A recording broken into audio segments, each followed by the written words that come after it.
Abu Nawas dan terompa ajaib.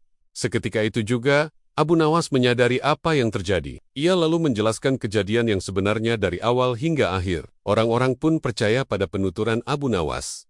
Sebab, selama ini Abu Nawas dikenal sebagai orang yang jujur dan berbudi pekerti baik. Setelah orang kampung meninggalkan rumahnya, Abu Nawas pun bermaksud untuk mengembalikan terompa ajaib itu kepada pedagangnya di pasar. Setelah berpamitan pada istrinya, ia segera pergi ke pasar untuk menemui si pedagang terompa tersebut. Tak lama kemudian, sampailah ia di pasar dan menemukan pedagang tersebut. "Assalamualaikum," ucap Abu Nawas memberi salam. "Waalaikumsalam," jawab si pedagang.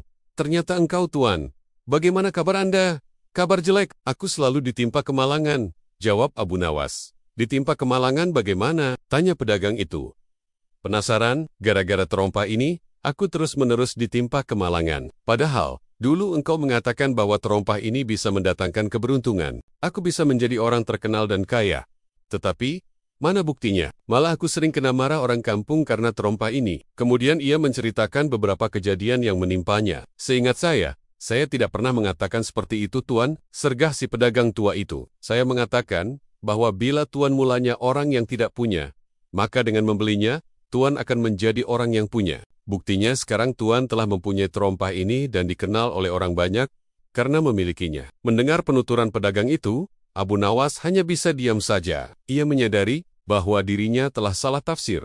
"Tapi, mengapa terompa ini engkau katakan terompa ajaib?" tanya Abu Nawas kemudian. "Oh itu," pedagang tersebut menjawab, "sebab merek terompa itu adalah ajaib, sebagaimana dinamakan oleh pembuatnya. Jadi, pantaslah bila saya menyebutnya terompa ajaib, sebagaimana kita menyebut ikan-ikan mas. Sebab, ikan itu berwarna keemasan." Sekali lagi Abu Nawas tidak bisa berkata apa-apa mendengar penuturan pedagang itu. Lantas, ia mohon diri begitu saja. "Tapi, tunggu Tuan," cegah pedagang itu ketika melihat Abu Nawas bergegas akan pergi. "Saya ingin mengatakan sesuatu kepada Tuan. Tuan ada sedikit pun rasa percaya bahwa sesuatu selain Allah itu bisa mendatangkan kekayaan atau keberuntungan, atau yang lainnya. Sebab, percaya pada sesuatu selain Allah itu bisa membuat kita syirik dan mendapatkan kesusahan baik di dunia maupun di akhirat kelak.